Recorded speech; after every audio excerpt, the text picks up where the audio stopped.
రాజకీయాల్లో ఎప్పుడు ఏం జరుగుతుందో ఎవరు చెప్పలేరు. పొలిటికల్‌గా కూడా ఎప్పుడు ఎటువంటి మార్పులొస్తాయి, ఏ పార్టీ ఎటువంటి నిర్ణయం తీసుకుంటుంది అనేది కూడా ఎవరికీ అంతుచిక్కని అంశమే. ఇప్పుడు బీజేపీ, తెలుగుదేశం పార్టీ పొత్తు విషయంలో కూడా 2014 ముందు కూడా ఇటువంటి కన్‌ఫ్యూజనే కంటిన్యూ అయింది. పొత్తు ఉండదు అనుకున్నారు లాస్ట్ మినిట్ వరకు.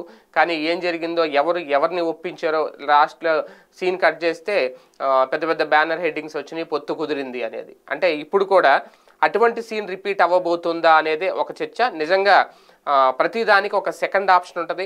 పొత్తు కుదరకపోతే ఏం చెయ్యాలి అనేది చంద్రబాబు గారు ఒక సెకండ్ ఆప్షన్ రెడీ చేసి పెట్టుకుంటే, పొత్తు కుదిరితే ఏం చెయ్యాలి, ఏ విధంగా ఆ పొత్తుని ఎదుర్కోవాలి, ఏ విధంగా ఆ పొత్తుని ఢీకొట్టాలి అనే ఆప్షన్ కూడా జగన్మోహన్ రెడ్డి గారు సిద్ధం చేసి పెట్టుకున్నారా అంటే అవునని వినిపిస్తుంది. సమాధానం జగన్మోహన్ రెడ్డి గారు ఆలోచన బీజేపీ, జనసేన, టీడీపీ కలిస్తే ఖచ్చితంగా ఎంతో కొంత థ్రెట్ అయితే ఉంటుంది వైఎస్ఆర్సీపీకి అనేది ఆ పార్టీ నాయకులకు కూడా తెలిసిన విషయమే. పైకి గాంభీర్యంగా మాట్లాడినా సరే ఎటువంటి ఇబ్బంది ఉండదు, ముగ్గురు కాదు 10 మంది రండి, అందరూ కలవండి, మమ్మల్ని ఏం చేయలేరని చెప్పి పైకి తొడలు కొట్టి మీసాలు మెలేసిన ఖచ్చితంగా లోపలైతే ఎక్కడో ఒక చిన్న థ్రెట్ ఉంటుంది. ఏం జరుగుద్ది, ఏ నియోజకవర్గాల్లో ఎఫెక్ట్ ఎక్కువగా ఉంటుంది, ఎక్కడ వైసీపీ ఓటింగ్, ఎక్కడ ఏ నియోజకవర్గంలో వైసీపీ బలహీనంగా ఉందో అక్కడ ఖచ్చితంగా ఈ కూటమి దెబ్బ పడుతుందా అనే అంచనాలు అయితే ఖచ్చితంగా వేసుకుంటారు.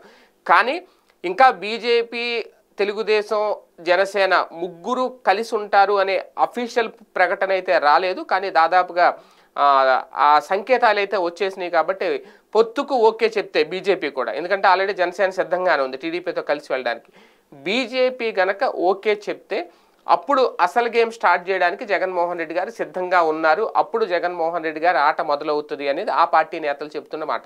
ఆ ఆట ఏంటి అంటే వ్యతిరేకతను పోగొట్టుకోవడం.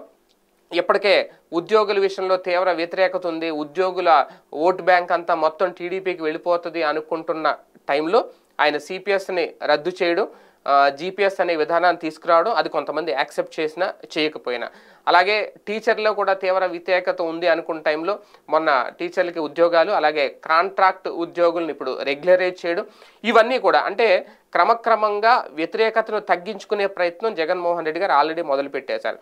ఇక నెక్స్ట్ చేయబోయేది సంక్షేమం విషయంలో ఇప్పటికే తానే నెంబర్ 1 అనిపించుకుంటా జగన్మోహన్ రెడ్డి గారు. వీళ్ళు ఎటువంటి అద్భుతమైన సంక్షేమ పథకాలు తీసుకొచ్చినా వాటిని ఢీకొట్టేలాగా ఇప్పటికే సురక్షా చక్రం పేరుతో ఆయన ఒక అద్భుతమైన వ్యూహం వేసుకుంటూ ముందుకెళ్తున్నారు. కాబట్టి భవిష్యత్తులో పొత్తుకు గనక ఓకే చెప్తే ఇమీడియట్గా ఆయన రంగంలోకి దిగే ఛాన్స్ ఉందంట. అది సంక్షేమం విషయంలో ఎటువంటి మార్పులు తీసుకొచ్చారు, ఆల్రెడీ రెడీగా ఉన్నాయి, వాటిని ఒక్కొక్క అస్త్రాన్ని స్వయంగా లాస్ట్ టైం 2019 ఎలాగైతే జగన్మోహన్ రెడ్డి గారు ప్రకటించారు, ఇప్పుడు కూడా ప్రజల్లోకే వెళ్ళి పల్లె నిద్ర పేరుతో ఆ కొత్తగా అమలు చేయబోతున్న సంక్షేమ పథకాలు ఉన్న వాటిని అప్డేట్ చేస్తూ తీసుకున్న నిర్ణయాలని ఈ బీజేపీ, తెలుగుదేశం, జనసేన పొత్తు కన్ఫర్మ్ అయిపోయి వాళ్ళు కూడా ఎన్నికలకు సిద్ధమవుతున్న టైంలో ఇంకా ఈ నెల కానీ వచ్చే నెల కానీ ఒక క్లారిటీ ఇచ్చిన తర్వాత ఇమీడియట్గా అప్పుడు అసలు గేమ్ స్టార్ట్ అవబోతుంది. అప్పుడు ఆంధ్రప్రదేశ్ రాజకీయాలు ఇంకా రసవత్రంగా మారతాయి అనేది విశ్లేషణ